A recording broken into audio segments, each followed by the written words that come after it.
امام غزالی رحمۃ اللہ علیہ نے نفس کی اصلاح کے 4 طریقے ذکر فرمائے ہیں. اگر ہم ان 4 باتوں کو ہی بنیاد بنا لیں تو ہماری دنیا آخرت سنور جائے گی. بہت پیاری بات ہے. ارشاد فرمایا اگر آپ اپنے نفس کی، اپنی ذات کی، اپنے باطن کی اصلاح چاہتے ہو، سب سے پہلا کام تو یہ کرو کہ کسی اچھے نیک صالح آدمی کی صحبت اختیار کرو. کسی اچھے آدمی کے پاس اٹھنا بیٹھنا اختیار کرو. یہ ایک مجلس ہے، نیکی کی مجالس اختیار کرو. ماں بہنوں سے، بزرگوں سے، دوستوں سے سب سے درخواست ہے کہ اپنے گھروں کے اندر نیکی کا ماحول قائم کیجیے. آج تو اچھے اچھے بیانات آتے ہیں، اچھی اچھی کیسٹیں ملتی ہیں، اچھی اچھی CDs ملتی ہیں. جو مقتدر مستند علماء ہیں ان کے بیانات گھر میں موجود ہوں، قرآن مجید کی تلاوتیں گھر کے اندر موجود ہوں، دین کی باتیں گھر کے اندر موجود ہوں. گھر کے اندر ایک الماری ہو جس میں ہماری اسلامی کتابیں ہوں، جس میں ہمارے بچے ان اسلامی کتابوں کو پڑھیں، بچوں کو اسلامی ماحول فراہم کیا جائے اور ماں باپ ان کو پڑھ پڑھ کے خیر کی باتیں سنائیں. صبح سے لے کر شام تک ایک بچہ عصری تعلیم کو پڑھتا ہے. وہ جناب 1 بجے آیا اسکول سے، پھر اس کے بعد اس کو ٹیوشن میں بھیج دیا، پھر رات کو بیٹھ کے ہوم ورک اس نے کرنا شروع کر دیا اور کرتے کرتے تھک گیا اور وہاں ہی بستے اور کتابوں سمیت ہی سو گیا. یہ حال ہے آج. اس بچے کو قرآن پڑھنے کا ٹائم نہیں ملا، اس بچے کو دین کی بات سیکھنے کا ٹائم نہیں ملا. ہاں، قرآن ہم کیسے پڑھواتے ہیں؟ جو چلتا پھرتا ہمیں نظر آ گیا اس کو بلا لیا، آؤ میاں ہمارے بچے کو قرآن پڑھو. لیکن عصری تعلیم کے لیے ہم کیا کرتے ہیں؟ ہم اچھی جگہ تلاش کرتے ہیں، ہم معیاری جگہ تلاش کرتے ہیں، ہم بھاری فیس برداشت کرتے ہیں. اور اگر ہمارے علاقے میں اچھا ادارہ نہیں ہوتا تو ہم دوسری جگہ لے جاتے ہیں، ٹرانسپورٹ کا بندوبست کرتے ہیں اور 10 نخرے بھی اٹھاتے ہیں، اس لیے کہ عصری تعلیم کی اہمیت ہے دلوں میں. اور قرآن کی تعلیم کے لیے ہر چلنے پھرنے والا لولا لنگڑا جو مل گیا اس کو بیٹھا دیا. نہ پلٹ کے پوچھا کہ اس نے کیا پڑھایا، نہ پلٹ کے پوچھا کہ بیٹے نے کیا پڑھا. تو یہ دین کی ناقدری ہے، یہ دین کی توہین ہے. تو اس لیے اپنے گھروں کے اندر ماحول قائم کیا جائے، دین کا ماحول. پتہ چلے کہ مسلمانوں کا گھرانہ ہے. وہ زمانہ تھا نبی پاک صلی اللہ علیہ وسلم صحابہ کا زمانہ، یہ حال تھا کہ رات کو اگر کسی گھر کے قریب سے گزرو، سحری کے وقت گزرو تو اندر سے قرآن کی آوازیں آیا کرتی تھی، تلاوتوں کی آوازیں آتی. آپ پورے مجمع میں، پورے محلے میں پھر کے آج دیکھیے، بہت مشکل ہے، کوئی خوش نصیب گھرانہ ہے جہاں آپ فجر کے قریب، فجر کی نماز کے بعد گزرے اور اندر سے تلاوت کی آواز آ رہی ہو، کوئی جوان بیٹھا ہوا قرآن پڑھ رہا ہو، کوئی بوڑھا بیٹھا ہوا قرآن پڑھ رہا ہو، کوئی بچہ بیٹھا ہوا قرآن پڑھ رہا ہو. بہت مشکل ہے. موسیقی کی آواز تو سنائی جائے گی اور گانے کی آواز اور لعن طعن کی اور لغویات کی آواز تو آئے گی، لیکن قرآن کی آواز بڑی مشکل ہے. آج کان ترستے ہیں ان آوازوں کو سننے کے لیے. تو میرے عزیز دوست اور بزرگوں، نفس کی جب اصلاح کریں گے تو پھر ہم یہ ماحول اپنے گھر میں فراہم کریں. تو پہلی چیز یہ ہے کہ اچھی صحبت ہو، اور دوسری بات یہ ارشاد فرمائی کہ اپنے نفس کی اصلاح کے لیے ایک اپنا دوست مقرر کر لو. اور ہر آدمی کا کوئی نہ کوئی دوست ہوتا ہے، ہر آدمی کا کوئی نہ کوئی اچھا تعلق دار ہوتا ہے، ہر آدمی کا کوئی نہ کوئی جاننے والا ہوتا ہے. اور اس جاننے والے سے کہہ دو کہ بھائی اگر میرے اندر کوئی عیب نظر آتا ہے، برائی نظر آتی ہے، برائے کرم آپ مجھے مطلع کیجیے. حضرت عمر رضی اللہ تعالیٰ نے ارشاد فرماتے تھے اللہ پاک اس آدمی پر رحم کرے جو مجھے میرا عیب دکھا دے کہ میرے اندر یہ عیب ہے، میں اس عیب کی اصلاح کروں.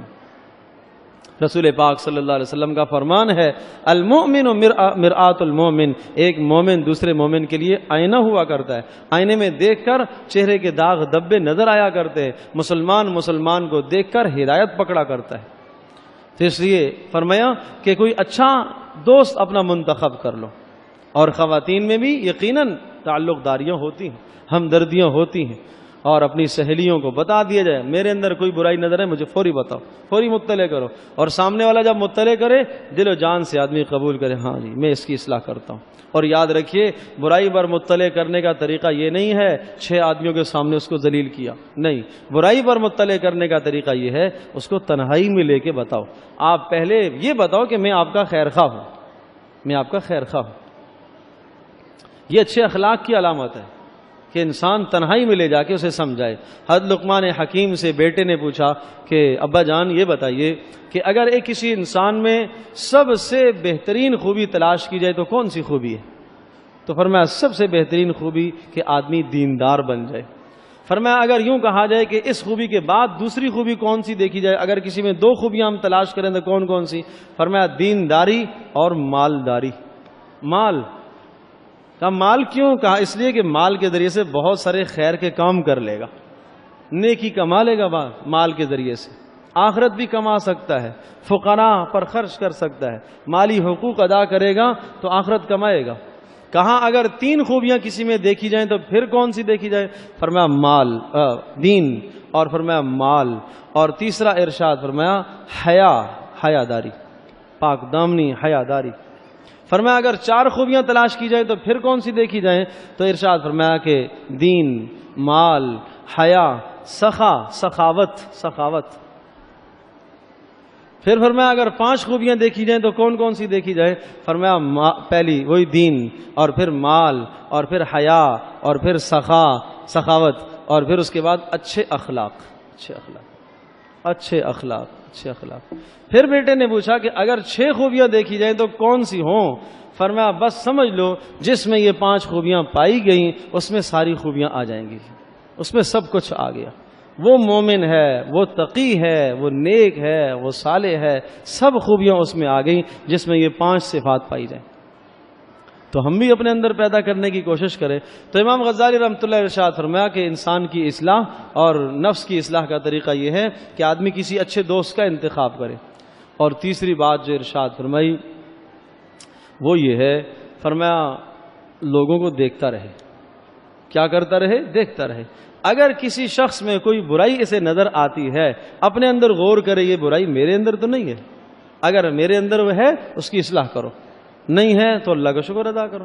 اس لیے کہ روزمرہ آدمی نکلتا ہے، 10 20 50 آدمیوں سے تو روزانہ ملاقات ہوتی ہے، نظر آتی ہے۔ تو جس کے اندر کوئی برائی دیکھو تو اس سے بچو، اور اگر اچھائی دیکھو اس کو اختیار کرو۔ اور اگلی جو چوتھی بات ارشاد فرمائی وہ اس سے بڑی اہم ہے ذرا سخت۔ فرمایا اپنے دشمنوں کی باتوں کو سنتے رہو، وہ تمہارے بارے میں کیا تبصرہ کرتے ہیں، دشمنوں کی باتوں کو سنو۔ آج دشمن کی بات کہاں آدمی کو سنی جاتی ہے؟ اگر آپ کے دشمن نے آپ کی برائی کی ہے تو دیکھو وہ برائی تمہارے اندر پائی جا رہی ہے تو اس کی اصلاح کرو، اور نہیں ہے تو چپ ہو جاؤ۔ تو فرمایا یہ بھی ایک اصلاح کا راستہ ہے۔ یہ 4 اسباب بتائے کہ ان 4 راستوں کو انسان اختیار کر لیتا ہے تو بھی اس کی انشاءاللہ اصلاح ہو جائے گی۔ وہ بڑی مشقت اور بڑی ریاضت اور بڑی محنت نہیں بھی کرے، اگر یہ 4 کام کر لیتا ہے تو اس کی اصلاح ہو جائے گی۔ تو میرے عزیز دوستوں اور بزرگوں اور ماں اور بہنوں، ہم سب کی ضرورت ہے کہ ہم اپنے باطن کو سنواریں۔ قد افلح من زکاہا، یقیناً کامیاب ہو گیا وہ انسان جس نے اپنے نفس کو سنوار لیا، جس نے اپنے نفس کو پاک کر لیا۔ وقد خاب من دساہا، بڑا ناکام ہے وہ انسان، بڑا نامراد ہو گیا وہ انسان جس نے اپنے نفس کو گناہوں میں ملوث کر لیا۔ تو اپنے نفس پر طاعت کا بوجھ ڈالا جائے۔ ہاں، نماز نفس کے لیے شاق ہے، نماز کے ذریعے سے اصلاح ہوگی۔ سچ بولنا اس نفس کے لیے شاق ہے، گراں گزرتا ہے، لیکن اصلاح اسی سے ہوگی۔ غیبت سے بچنا نفس کے لیے مشقت ہے، اصلاح اسی سے ہوگی۔ ایک لمحے کی لذت انسان حاصل کر کے، چند وقتوں کی لذت، چند لمحوں کی گھڑیوں کی لذت حاصل کر کے آخرت کی ہمیشہ ہمیشہ والی لذت سے آدمی کیوں محروم ہو جائے؟ جب انسان گناہ کرتا ہے تو گناہ میں کیا ہے؟ لذت ہوتی ہے، تھوڑی سی لذت ہوتی ہے، لیکن اس لذت کے پیچھے سے معلوم نہیں نقصان کتنا ہوتا ہے۔ ایک جسم پر پھوڑا نکلا ہوا ہے، کھجلی کر رہا ہے اور مسلسل خارش کر رہا ہے، کھجلی کرتے ہوئے تو مزہ آ رہا ہے، لیکن کچھ دیر کے بعد جب دیکھے گا تو زخم بڑھ جائے گا۔ تو یہی مثال ہے، گناہ کرتے ہوئے تو لذت آ رہی ہے، لیکن اس کے پیچھے ہلاکت ہے، اس لیے ارشاد فرمایا کہ گناہ کو چھوٹا نہ سمجھنا، ممکن ہے یہی گناہ اللہ پاک کی ناراضگی کا ذریعہ بن جائے، اور یہی تمہارے لیے جہنم میں داخلے کا ذریعہ بن جائے۔ اور نیکی کو ہلکا سمجھ کے مت چھوڑنا، ممکن ہے یہی نیکی اللہ پاک کی رضامندی کا ذریعہ بن جائے۔ تو اس لیے میرے عزیز دوستوں اور بزرگوں، ہم سب کی ضرورت ہے کہ ہم اپنے باطن کی اصلاح کریں، نیک اعمال کی طرف توجہ دی جائے، گناہوں سے اپنے آپ کو بچایا جائے۔ اللہ پاک مجھے بھی، آپ کو، ہم سب کو عمل کرنے کی توفیق نصیب فرمائے۔ وآخر دعوانا الحمدللہ رب العالمین۔